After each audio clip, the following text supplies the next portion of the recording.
Алла Тағала Али-Имран сүресінде айтады: «Инна ауала байтин удиға линнаси лаллази би Бакката».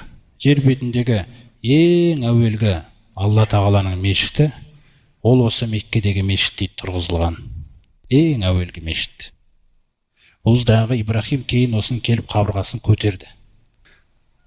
Абу Зар радиаллаху анху пайғамбарымыз саллаллаху алейхи вассаламнан сұраған: «Я Аллахтың елшісі, әуелгі мешіт қай мешіт салынған жердің бетінде?» дегенде, «Әл-Масжидул Харам» деген. Осы Әл-Харам мешіті деді. «Сумма айю», сосын қай мешіт салынды Я Аллахтың елшісі деген кезде, «Сумма Әл-Масжидул Ақса» деген. Ол жаңағы Құддыстағы Ақса мешіті. «Кам байнахума я Расулаллах?» «Қала арбағин». Екеуінің арасында қанша жыл болды деген кезде пайғамбарымыз 40 жыл дейді. Әуелі Меккедегі Қағба тұрғызылды, сосын Ақса тұрғызылды 40 жылдан кейін. Бұл екі нәрсенің өзі мұсылманға жаңағы берілген құндылықтар. Ибрахим алейхиссаламда осы екеуінің арасында жүрді ғой. Осы екі қасиетті орында жүрді. Күллі пайғамбарлар осы ортадан жіберіліп отыр. Жалпы күллі жер бетіндегі әлемнің өзегі өзі, орталық өзі негізі. Сол жер бетіндегі ең әуелгі салынған мешіт, ол Меккедегі мешіт Мубаракан. Ол сондай берекелі дейді. Берекесі ешқашан сарқылмайды дейді оның. Оның берекесі сарқылмайды. Сондай-ақ худан линнас лил аламин, күллі адамдарға тура жол дейді ол. Тура жол мағынасын дұрыс түсіну үшін сол жерде Алла Тағала түсіндіреді. Фихи мақому Ибрахим дейді, қараңыздар. Фихи аятун байинат. Егер де Әл-Харам мешітіне барсаңдар, ол жерде айқын аяттары бар дейді Алла Тағаланың. Айқын белгілері бар дейді. Сол айқын белгілердің бірі мақому Ибрахим дейді. Ибрахимнің орны дейді. Жаңа Ибрахим алейхиссалам Қағбаны салған кезде бір тастың үстіне шығып, тас айналып жүрді деп айттық қой. Сол тас кейін келіп, ана Қағбаның қасында бүйтіп көрген шығарсыздар.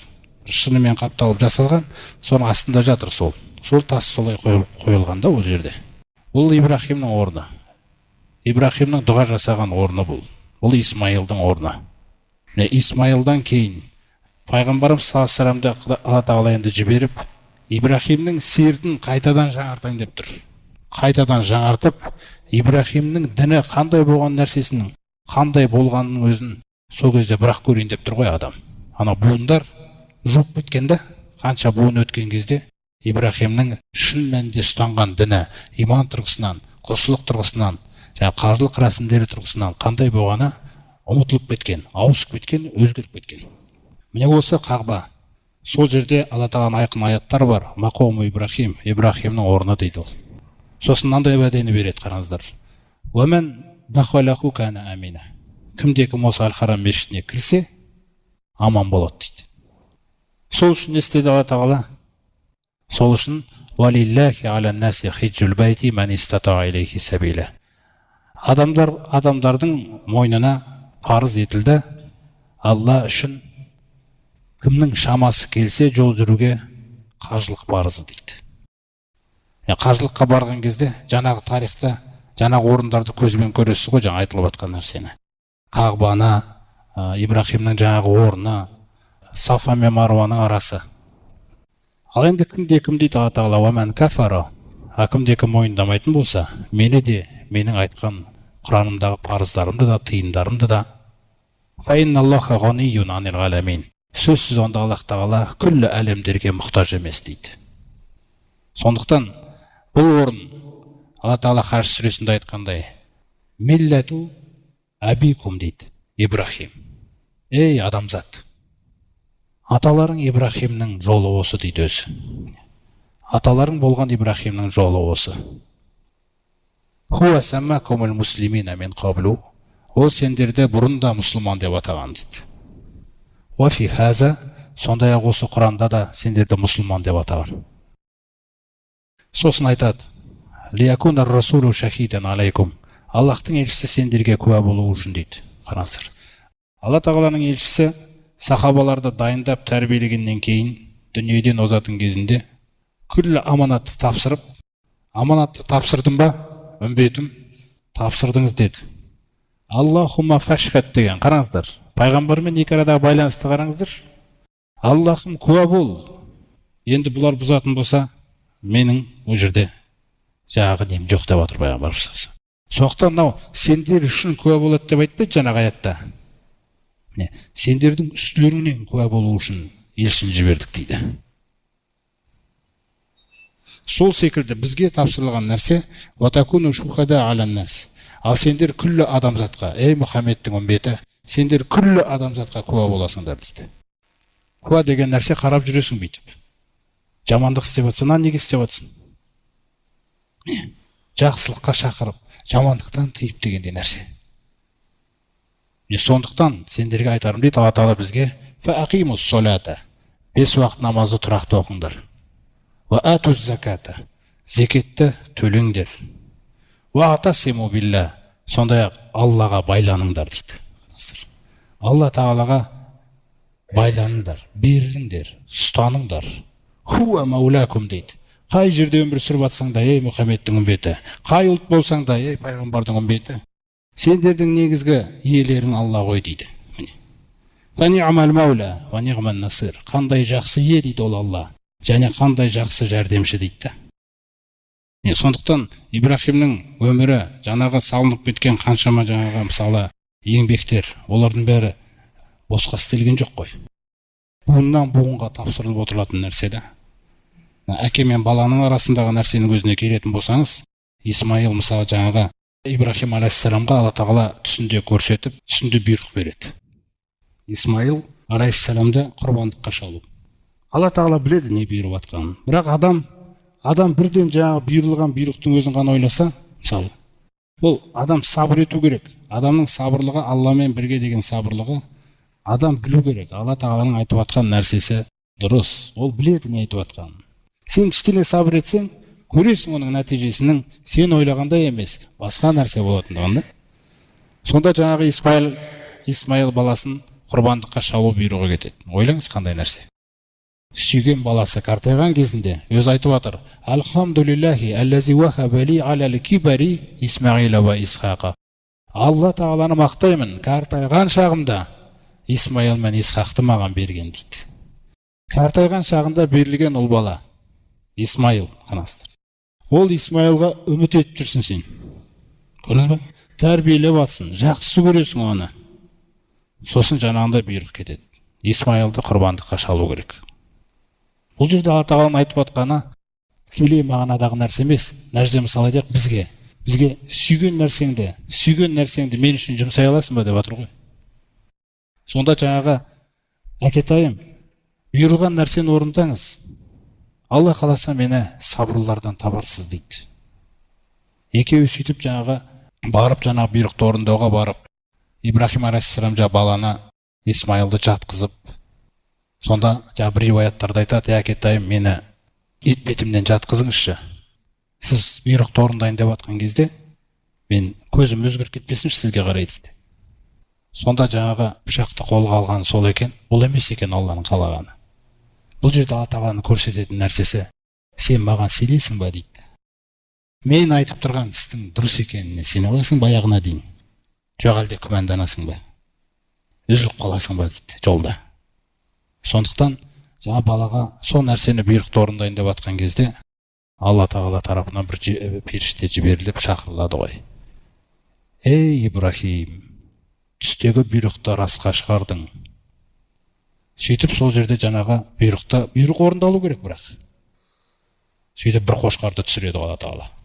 Ибн Аббас радиаллаху анху айтқандай, 40 жыл жайылған дейді бұл қошқар жәннатта. Осы бұйрық үшін Ибрахимнің жаңа бойұсынуы, Исмаилдың бойұсынуына сыйлық ретінде. Біреулер мысалы ойлауы мүмкін, бұл исламда бұндай, бұл қандай нәрсе бұл айтылған деп. Ол емес. Алланы дұрыс түсіну керек. Алла Тағала ешқашан сізге жамандық қаламайды. Көрдіңіз ғой? Алла Тағала сізге тек жақсылық қалайды. Оның әрбір бұйырған нәрсесі сізге ол жақсылық. Оның әрбір тыйған нәрсесі ол жақсылық. Оның сізге деген адалдығы ғой. Көрдіңіз бе? Ол сізге қамқорлық қалған ғой. Біз мысалы өзіміздің ақыретімізге біз өзіміз олай уайымдамаймыз. Алла Тағала оны қамқорлық қалған секілді. Өйткені Алла Тағала Құранда не дейді? Фасбир собран жамиля. Ей пайғамбар, сен әдемі сабыр ет. Бұлар сені қазір түсінбей жатыр, қарсы сөйлеп жатыр, әрекеттер көрсетіп жатыр. Өйткені бұлар дейді, иннахум яраунаху баида. Өйткені бұлар қияметті дейді, ақыретті, тозақтағы ерсетілген азаптардың барлығын алыс көреді дейді, мүлде алыс көреді дейді. Ва нараху қариба дейді, айтады, біз оны жақын көреміз дейді. Сол жақын көргендіктен адам баласын құтқару үшін елшісі арқылы өзінің сүйетін істерін, сүйетін парыздарын баяндаған, жек көретін істерін, тыйымдарын баяндағанда, сол нәрселерге біз жауап беріп жатқан болсақ, біз күннен күнге тіріле береміз. Әрбір бұйрық бізді тірілтеді.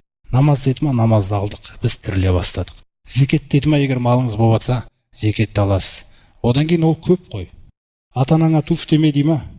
Ата-анаңызға туф деме дейсіз, тіріле бересіз. Туысқаның, мысалы, туысқандық байланысты үзбе дейді, қандай жағдай болса да үзбе дейді, мысалы. Үзбейсің. Неге? Өйткені сен Алланыкісің ғой. Көрдіңіз ба? Ал үзіп атқан адам, ол Алланыкі емес, ол нәпсісінікі, ол эмоциясынікі, ол мінезінікі, ол мен деген ұғымынікі да. Ибрахимді не үшін жаңағындай көрсетіп жатыр? Өйткені Ибрахим Раббысына бойұсынған. Вайз қола лаху раббуху әслим. Сол бір кез Раббы соған, ей Ибрахим, бойұсын маған деп бұйырған кезде, әсләмту деп айтты дейді, қараңыздар. Бойұсындым лираббил аламин, әлемдердің Раббысына. Қарат, үлкен дәреже бұл, үлкен дәреже. Алланың құлы, Алланыкі болу деген нәрседе біздіке берілген өмір шындап келген кезде, осы нәрсеге жетіп алу үшін берілген шаман келгенше. Жаңа Тағала Анкабут сүресінде айтқандай, «Валлазина жахаду фина», әлгі біздің дидарымызды көздеп, біз үшін, бізді разылығымызға бөлеңгісі келіп, өзімен өзі күресіп, біз ұнатқан сипаттарға ұмтылғандардың барлығын «Ләнәхдияннакум субулана», сол біз жақсы көретін жолдардың бәріне саламыз дейді оны. Қараңыз. Тақуалық іздесе тақуалыққа саламыз. Сабырлы болғысы сабырлы қыламыз. Ұстамды болғысы келсе ұстамды қыламыз. Мейірімді болғысы келсе мейірімді қыламыз. Жомарт болғысы келсе жомарт қыламыз. Тек өзің шыдасаң болды деп жатырды бізге. Сондықтан бұл еңбек өз жаныңмен күресуді қажет еткеннен кейін Алла Тағала жаңағы жерде қандай сөзді қолданды? Валлазина жахаду фина. Міне, жігерін салғандар дейді да. Күрескен өзімен. Осының барлығы не үшін? Осының барлығы шын мәнінде сіз Алла Тағаланы күллі нәрседен артық сүйем деген нәрсе үшін. Осының барлығы не үшін? Пайғамбар салса менің өнегем деген үшін де. Пайғамбар салса менің өнегем. Мен оның қасында ертең хауызда болғым келеді деген сөзді ол.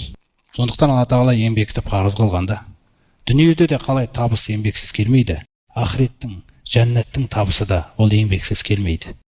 Сол еңбексіз деген нәрсеге босқа үміте берем, Алла Тағала кешірімді, Алла мейірімді деп үміте беріп, мынандай бір жағдайға кеп қалмаңдар дейді. Жаңа бос армандарға берілетін. Себебі Алла Тағала бізге айтады: «Лайса бияманиякум». Ей иман келтіргендер, ей Мұхаммедтің үмбеті, әсте сендердің армандарың жүрмейді дейді. Қараңыз. «Вала амания ахлал китаб». Анау сендерден бұрын болған Тәуратты шалапыластап, кейін өзгертіп тастаған, Інжілді шаластап, оны өзгертіп тастағандардың армандары қалай жүрмейтін болса, сендердің де еңбексіз армандарың жүрмейді дейді. Бізге айтып отқан сөз.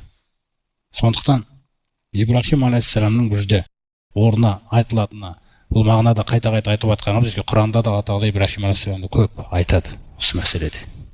Өйткені Ибрахим пайғамбардан кейін, жаңа Исмаил пайғамбардан кейін осы сертті қайтадан лайықты деңгейде орнына қойып беретін. Аллаға деген иман, ақыретке деген иман, Аллаға деген құлшылық, Аллаға деген бойсыну, жалпы адамзаттың жерде жаралған мақсатын айқындап көрсетіп беретін. Сол пайғамбарымыз саллаллаху осы пайғамбарымыз саллаллаху осы сертті жаңартады да қайтадан орнына қояды.